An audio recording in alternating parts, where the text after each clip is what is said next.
Hello, good evening, everyone, or perhaps I should say good morning or good afternoon, depending on whichever part of the world you are currently in. A very, very warm welcome to the third day of the eighth edition of the Urban Lens Film Festival. It's a real pleasure to have you all as part of the festival today.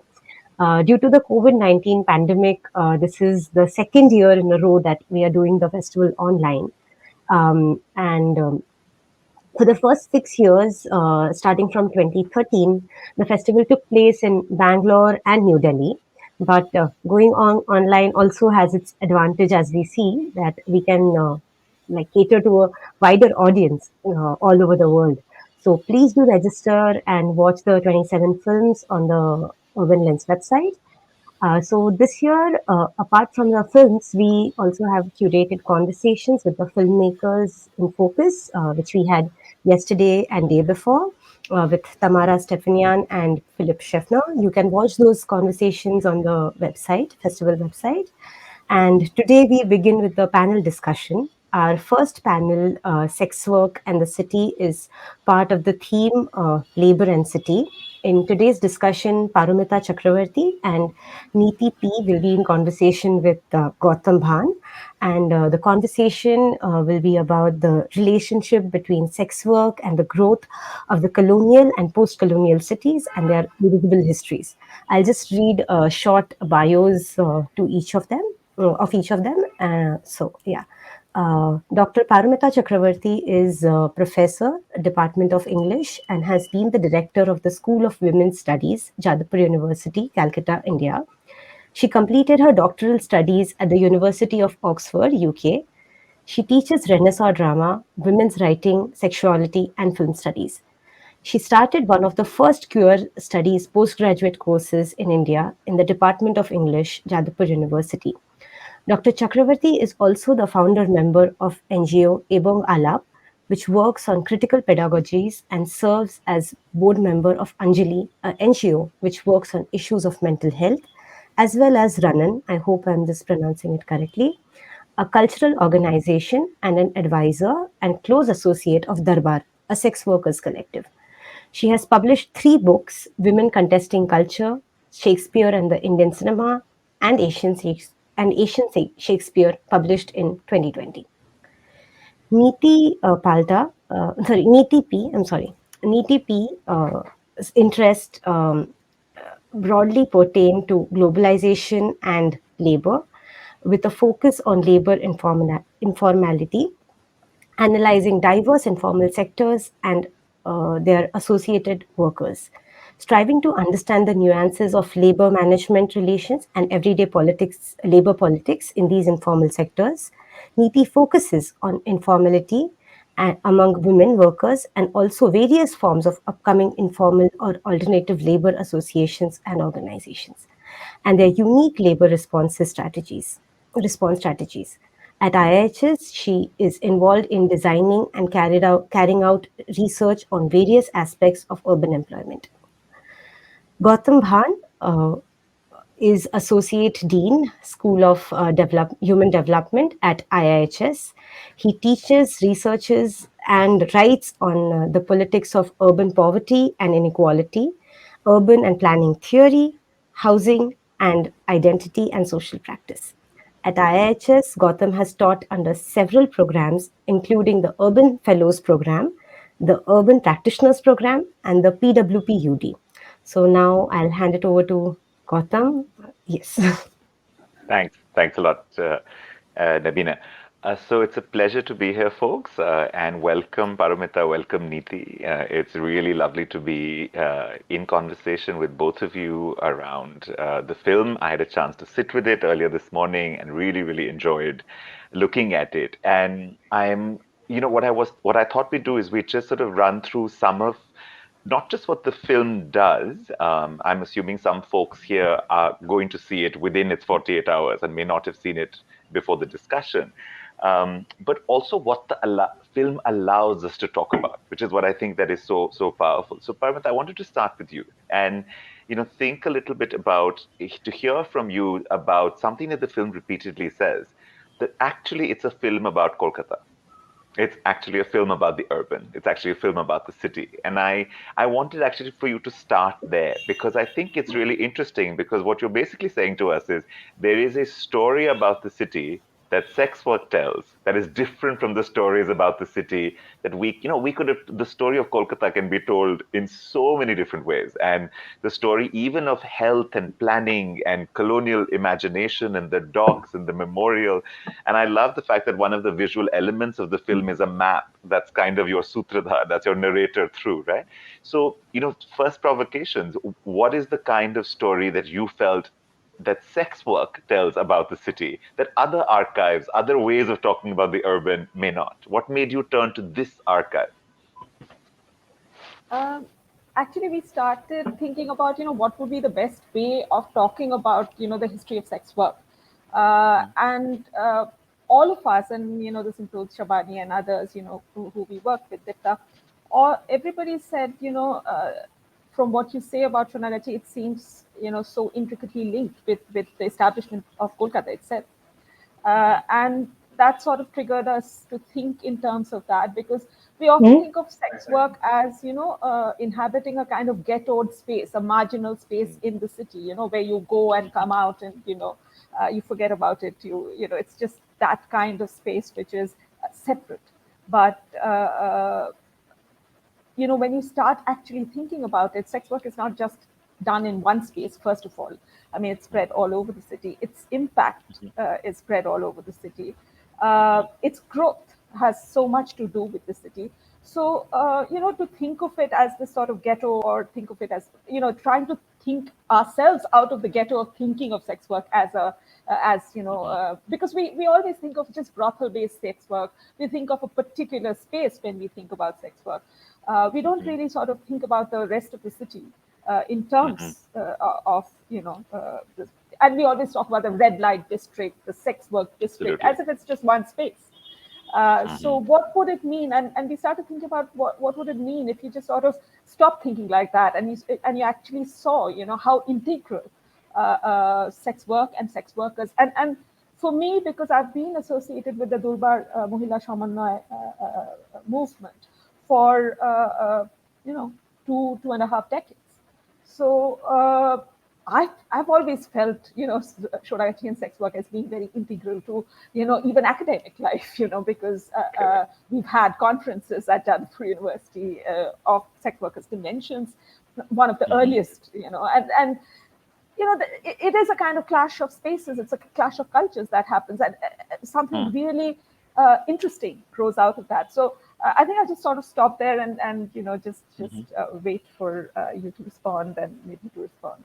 No, and I think you're so right about this particularity or speciality. And when I turn to Neethi in a second, Neethi's work has really been about the changing forms of sex work in the modern city, the distinction between the street and the brothel and the app, and how in so many ways the site and spatiality of sex work is no longer about this notion of the red light district. And in the film, you don't get to Sonagachi until the very last minutes. You don't get to the expected spatiality. You don't, it doesn't start with the story one knows. I think this is also, a film made much later. Some of the films 15 years ago we were showing about sex work had to deal with almost kind of a shock and awe approach about humanizing, about visibilizing. But sex work's unionization has done that work in many ways. So actually what's interesting is now it's almost like we have the ability to tell other stories. That don't even isolate just to Sonagachi, but actually are about Kolkata. And I wanted you to perhaps give folks who may not have seen the film a sense of this, because in one way, you go back to the colonial construction of the city. So it's not even about sex work outside Sonagachi in Kolkata today. And, talking about, for example, the Contagious Diseases Act of 1868. And there's a scene in the film where you talk about the creation of this infrastructure of hospitals, right, where in some sense health and disease has to be controlled. We know this story out of colonial planning, right? So much colonial planning is about cholera epidemics and health controls and native versus colonial populations. But you talk about how the sex worker became one of the principal places where this law worked out, right? About venereal disease and the body of the woman. Can you talk us a little bit through about that 1868 act and the hospitals that you in fact show us in the film? Um, Thanks, Gautam. Uh, Well, I mean, one of the interesting things was that even as we were thinking about the film and talking about it, we were in the middle of a pandemic ourselves, Yes. and it was very interesting, and it sort of opened our eyes to things that probably we Mm, would have missed otherwise. And we were, under lockdown, we were not being able to access certain, most spaces in the city, and it felt much more real than it would have otherwise, perhaps, to think about the Contagious Diseases Act. And very interestingly, I mean, this is to do with syphilis. And we were also thinking, one of the things that we thought through was, the history of sex work can actually be talked through, disease and disease control, or epidemic and yeah. epidemic control, really. So if Yeah. you think about, syphilis, HIV/AIDS, and now with COVID, you could actually, pan, the entire sort of history of Mhm. sex work could be summed up in that. I mean, the story of syphilis is also the history of sex work as well. Yeah. Syphilis, which was a European disease, in which, of course, Europe has sort of struggled with for many, many centuries. When it came to India, and it became sort of, it assumed epidemic proportions. It I mean, the British were, and this is also very interesting to see. I mean, there is, of course, we always talk about, how we use the morality lens to look at the sex worker, etc.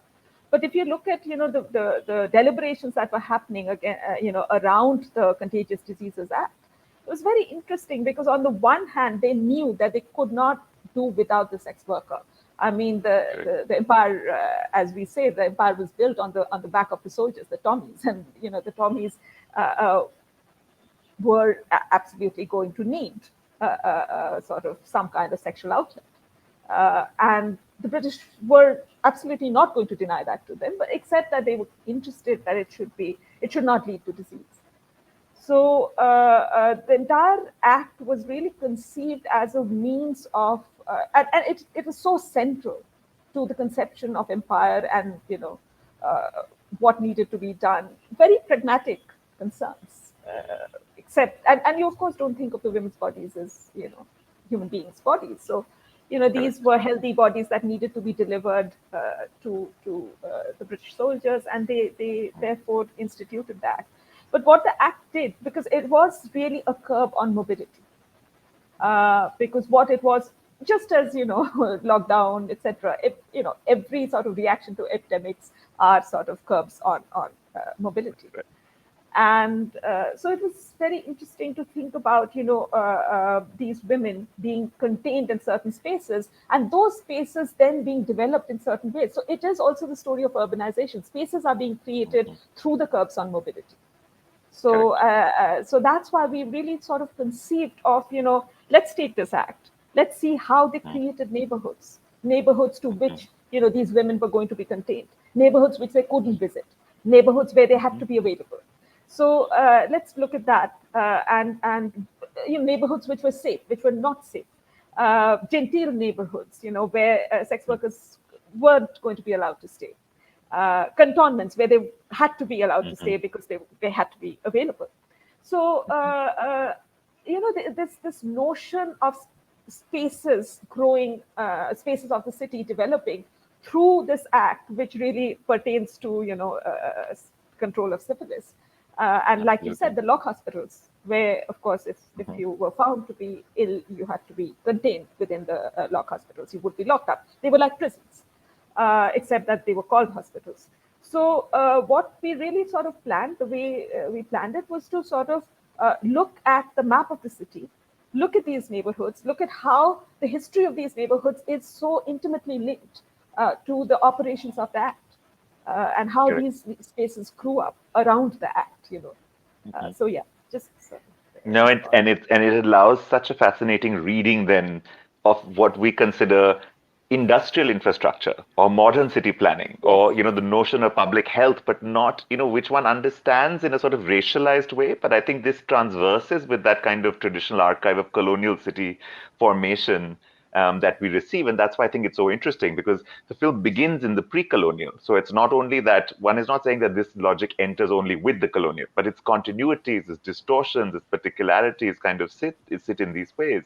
And I think that's one of the things that, and if I can turn to you, Neethi, for a second, one of the ways that then becomes so interesting is in the film is that there's also sort of a location of sex work, not in a moral economy, but in a real political economy. The difference in an industrial city, the beginning of the docks, the changing of manufacturing, the imagination of a new political economy of the urban, that creates all forms of labor, including sex work.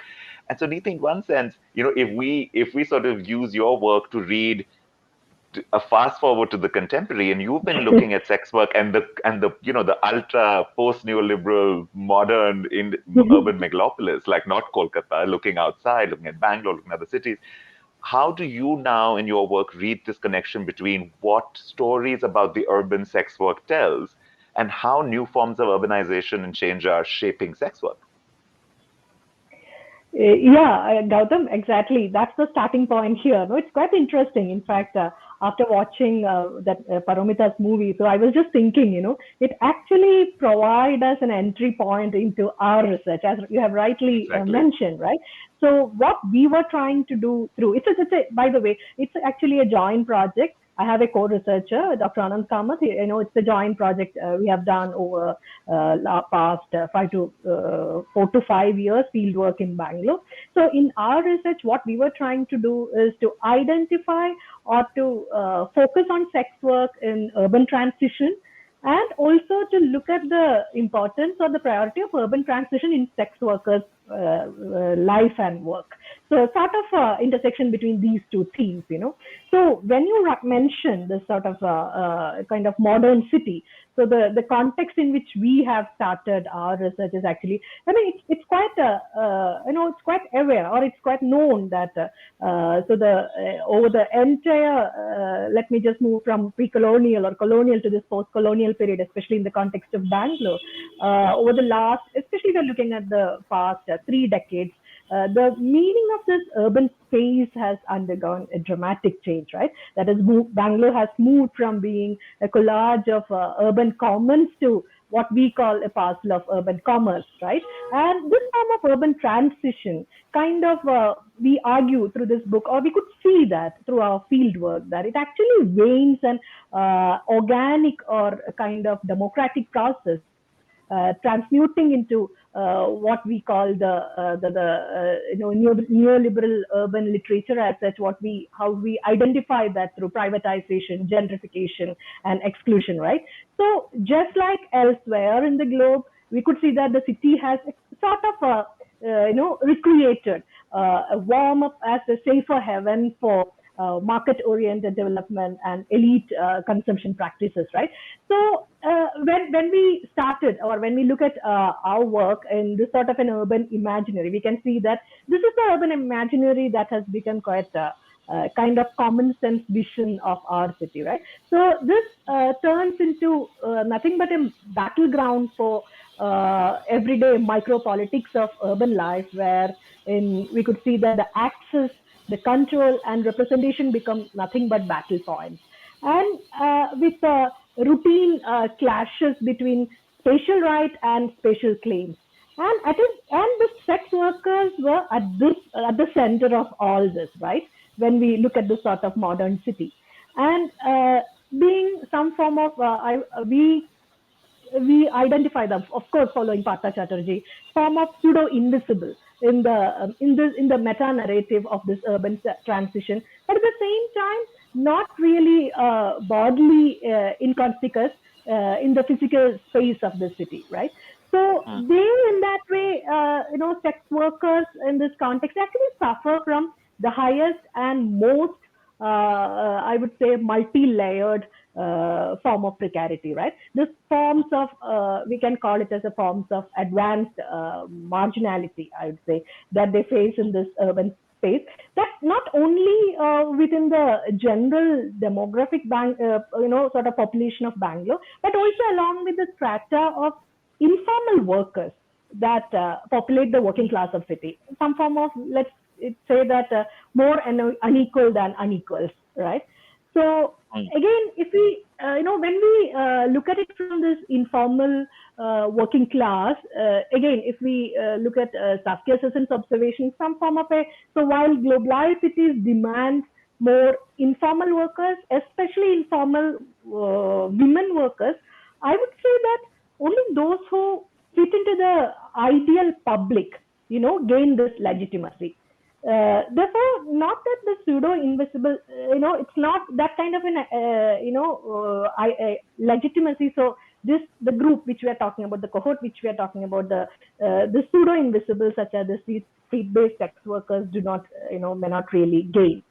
So in this context, when we, if I summarize, if we look at this modern city and street-based sex workers, 2-3 questions which came into my mind as one thing is that who are the desired in the human ecology of this fabricated urban imaginary, and who are actually preferred as workers within these urban spaces, and who are therefore pushed to the edges in the human spatial and commercial spatial spectra in a city, right? So this is how I see we that. actually measure. Yeah, that's And it's interesting because I think, that's taking that notion of, I really like this phrase you used about, that actually a lot of our urban spaces open only to the construct of this mythical ideal woman. And sex work is one distance from it, but actually everyone falls. All types of workers in public space, especially women marked by gender and caste in public space, fall out of this ideal kind of notion. But what's interesting is, and Paramita, in the film, you make this argument that the creation of this, in one way, what Neethi is calling the ideal is the notion of the Bhadra, right? Is the notion of that, exactly what you in the film said, without creating the sex worker, you cannot create the Bhadra, right? It is the negative of that image. So the sex worker must constantly not only exist, but be created and recreated as the negative that you're trying to look at. And in space, that plays out so powerfully in some ways. And I wanted then to sort of, continue on this vein and say, so we've got this sense of urban change, right? Infrastructure is changing, space is changing. So the street of street-based sex work is changing. A lot of Neethi's work talks about how the infrastructure development in Bangalore peripheralizes sex work out of the central areas, right? There is a kind of history of literally not being able to, just like we say, rent becomes unaffordable, the street also becomes inaccessible as you sort of change its economies. But another story that you tell, Paramita, in the film is about the deep connections between caste, class, and sex work in this film, right? And I was very struck by the one of the early stories about dominant caste Brahmin women who escape to the city to become sex workers, to escape ritual purity, exercises that they don't want to be part of. And you argue that from colonial to post-colonial, there is a shift when sex workers are no longer dominantly dominant caste and in some way property with authority, but the caste and class dynamics begin to change. Can you tell us a little bit more about that link between caste, class, and sex work? And I know that the unions and the DMSC have articulated both identity-based politics in sex work, economy-based and work-based. So what is your reading now of also then thinking about sex work and identity in the urban? Because so much of it is about the way caste and class are changing in contemporary urban India as well. Thanks, Gautam, for that question, because I always think that this story of sex work in colonial Kolkata sort of goes along a slightly different trajectory, because when we talk about caste-based prostitution, for instance, which we saw sort of come up in a big way, and justifiably so, in the Devdasi debate, for instance, and the entire sort of banning of Devdasis. Or, for instance, it came up again in the dance bar debates. So here again, it's slightly different because of this involvement of Kulin Brahmin widows. In fact, in Bengali, the word, if you look at 19th century uses of the word that is used for widows, the most common word is rad, which is the same word that is used for sex workers. I don't know if it has connections with Rand or not, but it's much later that the word vidhava comes into existence, and because of Bhadra politics, you can't use the word brad because it's associated with the sex worker. So, and then much later you have potita, which is the fallen woman, the patita. So again, if you look at language development, it's interesting to see how a class formation is in place, and the class formation is happening, as you said, continuously by othering the sex worker. And creating the Bhadra Mahila as a kind of counter to the sex worker, and which is part of the whole sort of gentrification debates, the building up of neighborhoods, the genteel neighborhoods, and those kinds of issues, and also other kinds of transitions that are happening in terms of the zamindars. Sort of, there's permanent settlement, there's the sunset law. Zamindars are all sort of impoverished. Rural Bengal is impoverished. So there's a different kind of class transition that's happening. The feudal economy is collapsing, and the middle class. And what is interesting, because we'll have occasion to talk about sex work as work, and the whole sort of, because Durbar is always sort of at the forefront of the work in the film that we did. So those issues, I think, are already there in colonial Bengal. What is pesha and what is vritti is, the Bankim Chandra is sort of really exercised about this. So the whole idea that the middle class is getting, jobs, and these are colonial jobs. So you're basically sort of pandering. So the older caste based work, where you had vocations and vritti, as opposed to pesha or chakri, this is really becoming very important in the literary discourse. And for instance, there is this sort of, and very early on, there is an association of profession, of work, with, very interestingly, the lawyer, who is a product of colonial education, and the sex worker. So these are the people, who are the professionals. And we don't want to be professionals because we are Brahmins, if need be, we are going to beg, but we're not going to do this chakri, we're not going to do this job. Absolutely.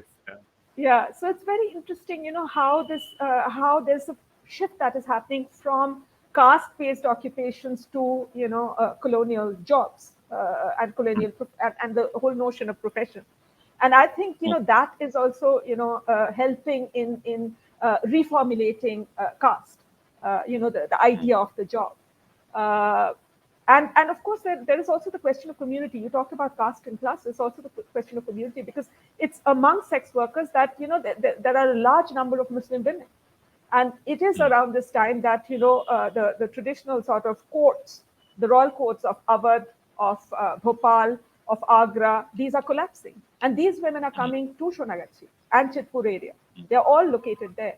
So sex work is creating in many ways a melting pot, which is a set city is meant to be. It is therefore challenging in many ways the notions of community, caste, class. Yes.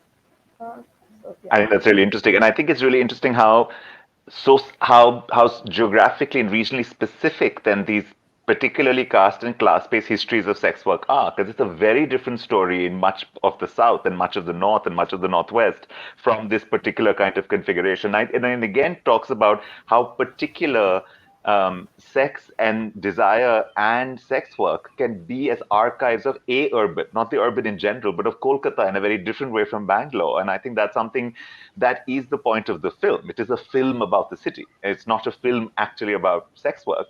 Sex work is a medium and an archive that tells that story. I wanted to ask Neethi, particularly as Paro talks about this change in colonial, in the nature of the job and profession, right? How do you think, in some ways, the digital has now changed, again, the nature of work for sex work, right? What is the digital doing in some ways that is changing, these questions of community, these questions of speciality, where sex workers work, how they meet? Is it, in some ways, folks have argued that digital employment has also individualized work that used to be in one way, much more reliant and collectively working. So in your work, how have you seen the digital change the nature of work in sex work? So actually, the whole question of digital, interestingly, has a deeper link to the class. Class among, in their own words, in sex workers' own words. That is, if we link these three, that is sex work as work, and then class relation among sex workers, and then the digital space. So these are the three aspects we are looking here.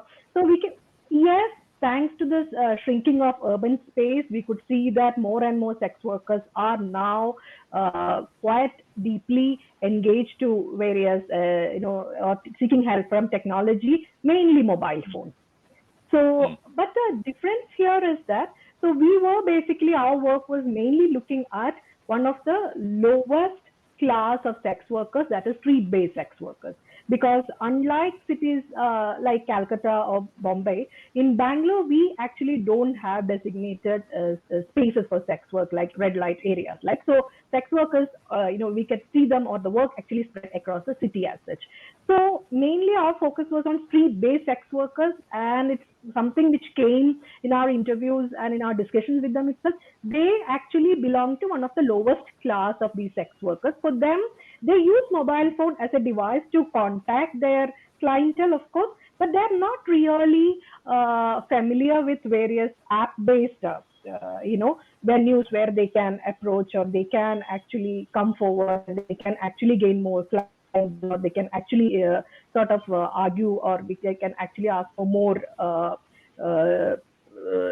reward for their services and so on. So these workers, mainly they use a phone to basically to keep in touch with their clients. One thing. Another level, we could see that the phone, the usage of phone was really useful to invest more in their social capital. That is to keep touch with other sex workers. So there were instances where the kind of WhatsApp groups which actually help them to be in touch with each other, and in instances where they actually inform their fellow workers, telling that this is where we are going, suppose, or I'm going with this person, so that just keep an eye on it. So kind of a safety measure. But at the same time, we could see so it's a kind of a comradeship, and also there were stories of someone who was undergoing quite a lot of mental trauma, and then was missing for some time, and they somehow managed to find that person, and then trying to chat with the person, and he or she was in the, actually quite closer to thinking about committing suicide. So sort of a kind of group call, and being in a part of WhatsApp groups, that's actually helping them to maintain a form of their social capital, but at this, and mm, to, of course, to get in touch with their clients.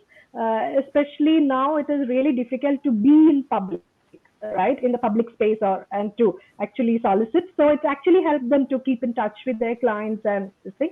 But at the same time, we heard stories of risk as well, right? In the sense, when when you solicit your client through the phone, so you meet the client somewhere and then you go to somewhere else.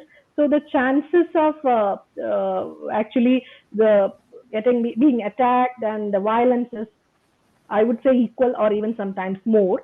And of course, the police goes also. So they were saying that nowadays, yes, police need not arrest us or detain us in the police station, but they have to just take our phone away. So they were in I remember one of our workers, she was telling us, so last time they didn't arrest me, but they just asked me, okay, leave your phone here and go. How could I leave? They could have might as well arrested me. And there were instances in, one of our field sites, that is Majestic, police coming and then just snatching away the phone and then reading out the names from your contact list. So at different, we could see very that it is different helpful. kinds of archives. Very, Yeah. yeah, very different kind of stories and narratives. But during COVID, we could hear that, some of them could use the phones, and some of them, especially again, matters in age and class and all this, how to use it in, even for a much more advanced, to advance their work or to their clientele. And so there were positive stories, but equally negative stories as well, you know. Absolutely. Let me take, so this was also, I'm just looking at some of the questions that are coming into our chat now. And for folks watching, please feel free to start adding in your questions and I'll start interweaving them in. I'm seeing that the question on the digital was actually a question from Shabani as well. So we've just picked that up. And I wanted to come back to both of you on this question of agency and organizing, right, as workers. I mean, both of you have talked about, Paramita, you've been part of the union movements for a very long time. You see you see reference in the film to the emergence of the union, which is, again, an interesting story around HIV and a possibility of organizing that then turns into labor organizing. Again, you have this constant story of how there are these sort of flashpoints that are told through stories of surveillance and health and the body, that surround sex work, even if the language we're now using is also around labor and recognition and wages and rights and protections. And I wanted to actually reflect a little differently on this question of unionization, which is, is there a difference that you both see about unionization, say in Kolkata and in Bangalore, right? Is there a difference you see about the way in organizing has happened? Do you see DMSE as very much also a story about Kolkata, its own history of labor, it's the speciality of Sonagachi itself, the way, there is a reason why particular unions of sex work have come up in Sangli in Maharashtra and Bombay differently from the way they've come up in Kolkata and Bangalore. So I wanted to both ask you about this history of unionization, also what it tells us about the city, right? In the same vein of the film. And from Sudeep, from the audience, there's a question about sex worker unions and whether they've been able to become part of more formal unions, linking either to the more formal trade unions like C2, EG2, or the formal party unions and independent groups. What has that interaction been like? Is this very much, is there a connection with them in the labor space as well, or they're sort of a union that's slightly apart still from the other unions? So, Paro, if I can go first to you about unions, about this question, but also again about this idea of what it tells us about Kolkata and what you think DMRC has done in a way to Kolkata, not just the other way around. It's a fantastic question, actually. Yeah, I think the specificity of Kolkata has been especially around the time that DMSC started organizing, which is like mid to late 90s. When, of course, around HIV, it started, the mobilization started around that, but it went much, much, much beyond that. We all know that. So I think one very important issue here, but one very important context here is that of the left regime and, the left government and DMSC's interactions with left unions, which was very, very interesting because, of course, the left has unfortunately, notoriously been deeply morally conservative.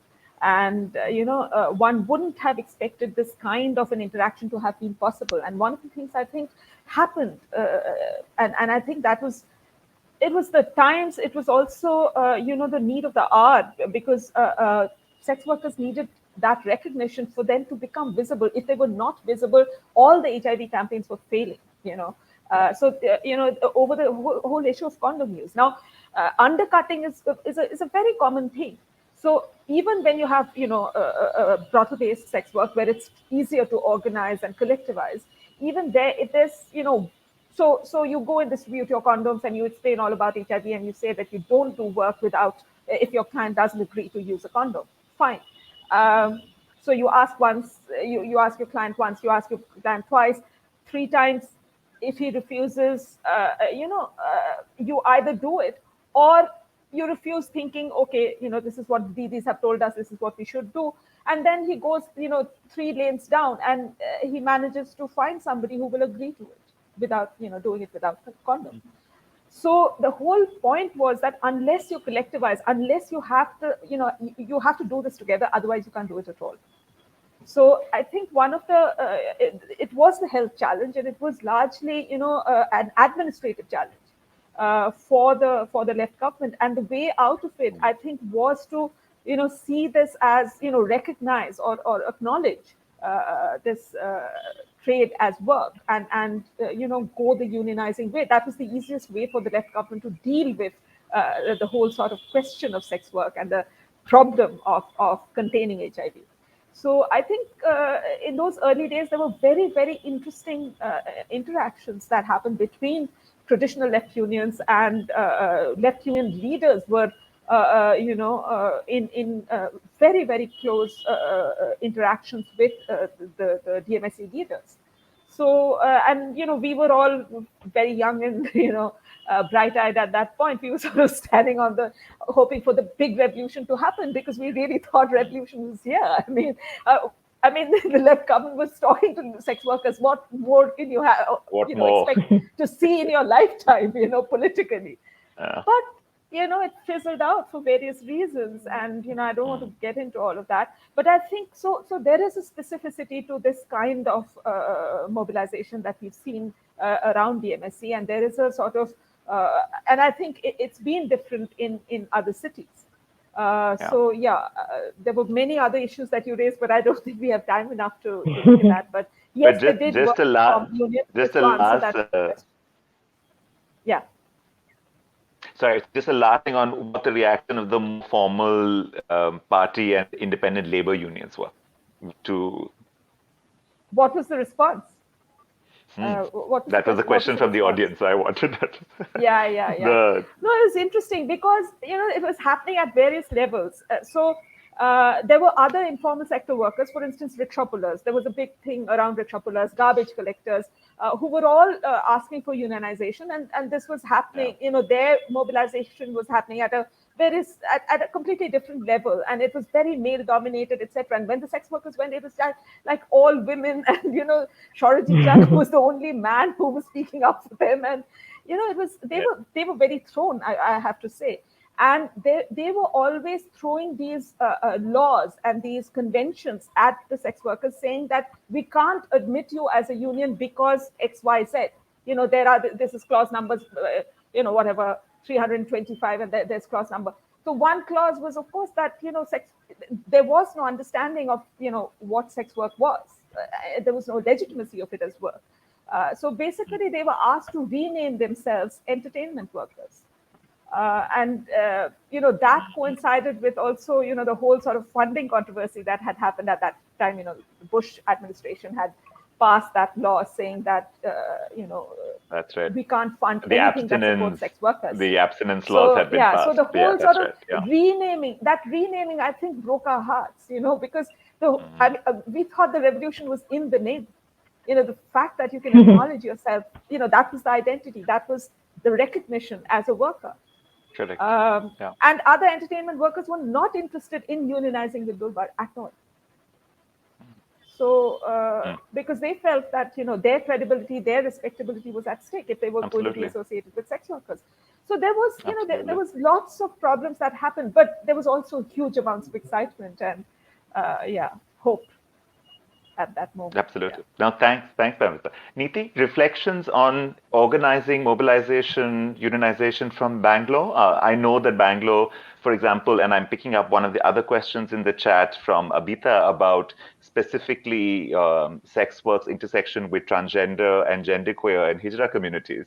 And I know Bangalore has had a deep history of organizing precisely, actually, within the transgender community and the transgender sex worker community in some ways. So your thoughts and accounts of the differences in the way Bangalore has held the coming together of sex workers institutionally, culturally, socially. So, if you look at the broader narrative, it's more than differences. Perhaps we can see much more similarity, right? In the sense that if you look at them as a cohort of informal workers.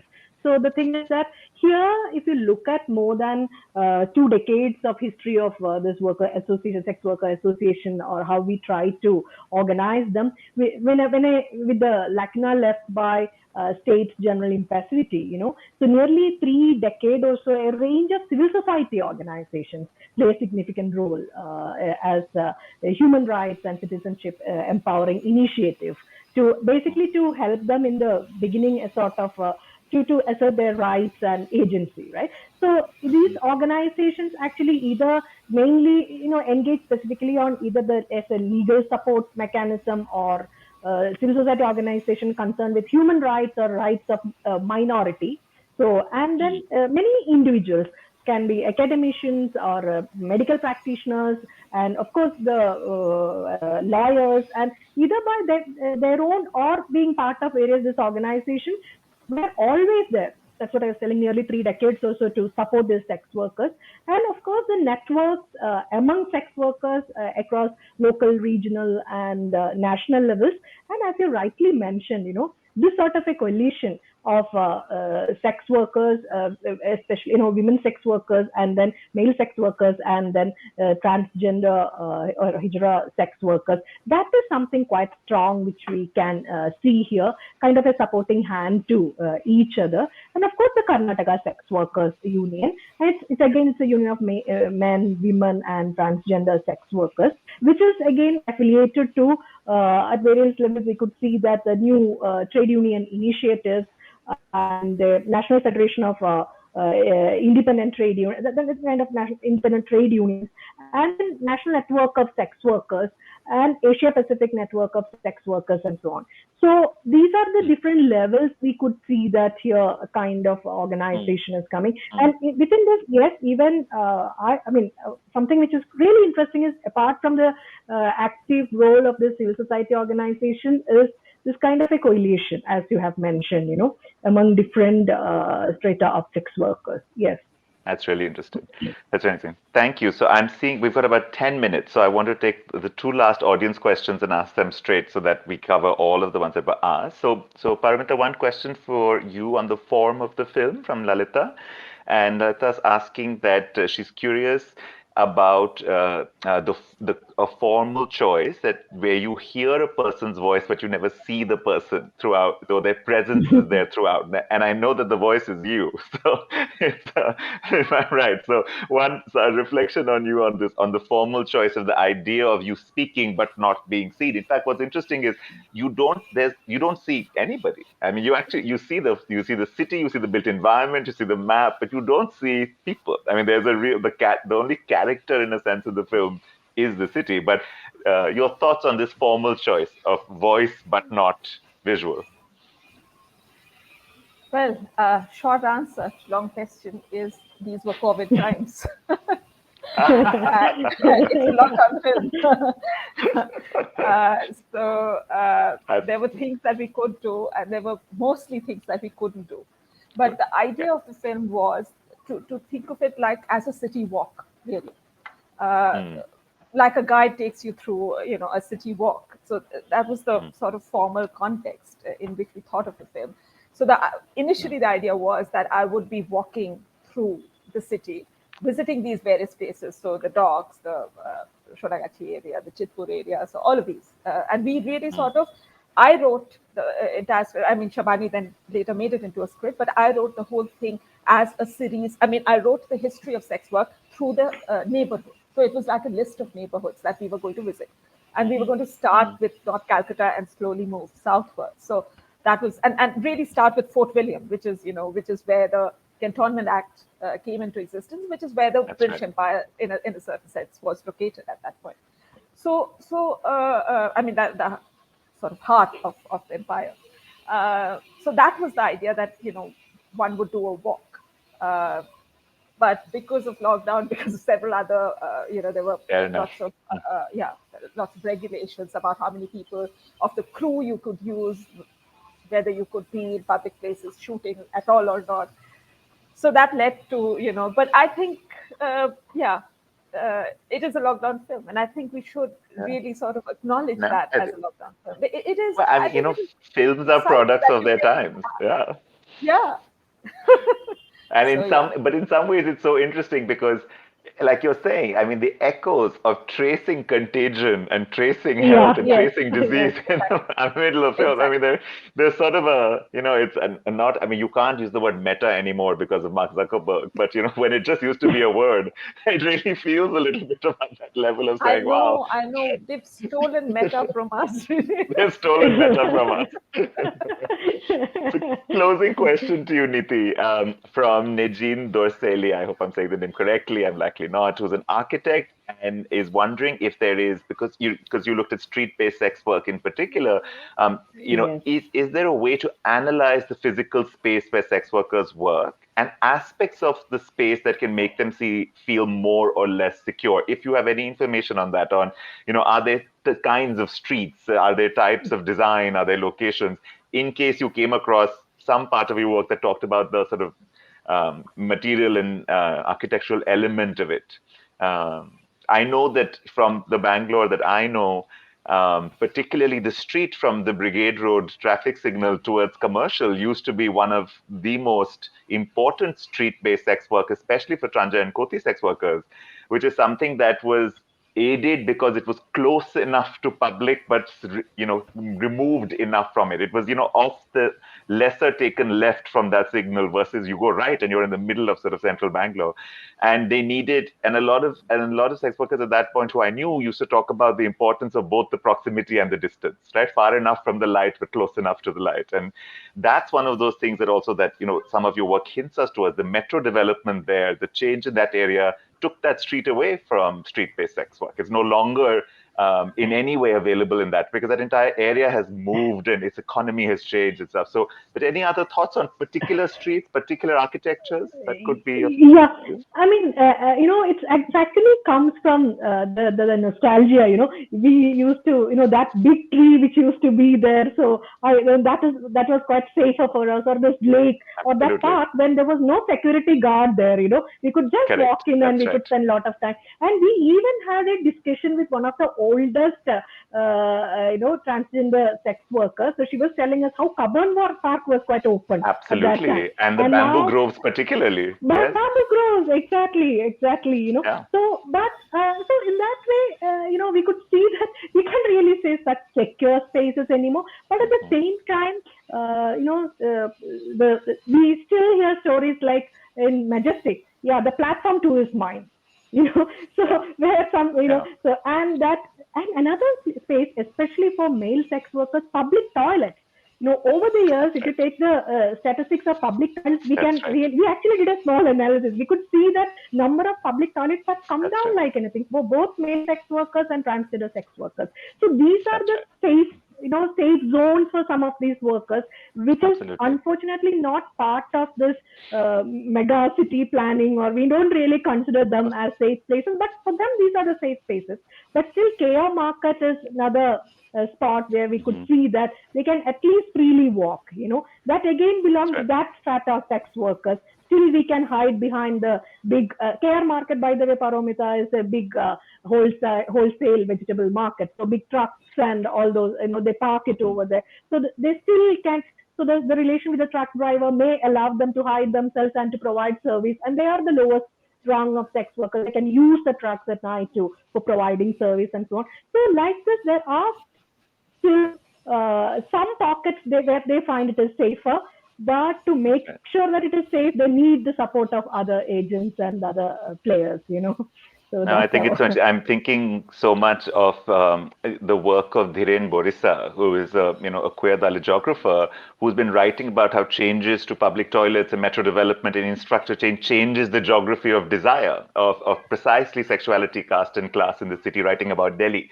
And one of his narratives is about the interstate bus terminal and what it meant for the metro development to take away a set of known public toilets. Where arrangements had been set with not just spatially, but arrangements with police, arrangement with neighbors, arrangement with the vendor who watched out for you and at safety. So, there's also it's actually in some way, I would say to Neethi, the question is not actually the materiality of the architecture. It's actually about the set of social and spatial arrangements that get created, right? It's about who watches out for you and at what time, and that question. And those are the geographies that sex work and informal work create. Exactly. In fact, in our book, one chapter we are actually looking at how over the years, all your friends have suddenly turned into no more their friends, they're no more your friends, they're not your friends anymore, right? So whether if you look at the auto drivers who used to help, who used to help you to get clients, he won't look at you anymore, right? Or even the shopkeeper who allow you to sit on his shop and just to take some small nap or to be there or to provide you some water or to take rest, that no more exists. And a sort of custodians of the CCTV cameras in how this Majestic when it changed. So the police can go to some of these shops and tell them and ask them, cross-check with them whether these sex workers are doing some damage to the closed-circuit camera. So the architecture of the city, as you rightly mentioned, it need not be the building, but the relations which have changed over the years. and friends who suddenly turned no more look at them or no more consider them. Exactly, that's how we actually look at it. It's a lot to chew on, and we are at time, but I want to thank you both for a really, really interesting discussion about the urban, about cities, about and thinking about sex work, as a way to tell and diagnose and think about the urban. And I think that's what's really special about this film. I think we've had we have a whole archive of films now that are about the agency and dignity of sex workers, where they tell their own stories and where they do that. And I think we're at a moment now where what's important about this film is that it's actually using sex work also to say this is about multiple things, and it can hold multiple stories. And to use it to tell stories about the city, I think is just fantastic. So I encourage everybody who's not seen the film to still see it. I know that all urban elements films are available for 48 hours, so I hope that I'm not at the edge of the 48 and there's still a little bit of time still going, or catch it when you get the next opportunity. So Paromita, thank you very much for joining us. Neethi, pleasure to see you again. And let me hand back to Nabina to close us out. Thank you, everyone. The films have been available for all the 4 days, but yeah, there are only 2 more days. So yes, 48 hours, as Gautam said. So thank you, everyone. Thank you, Paromita. Thank you, Gautam. Thank you, Neethi. And also sorry, Neethi, for taking your name incorrectly during the introduction. And please do not leave. Today we have one more discussion at 7 p.m. It's a book discussion of Bombay Hustle, Making Movies in a Colonial City, where the author Debashri Mukherjee will be in conversation with Rohan Shivkumar. So it's at 7 p.m. IST. So see you soon. Thank you everyone once again. Thank you so much. Bye. Take care, everyone. Bye-bye.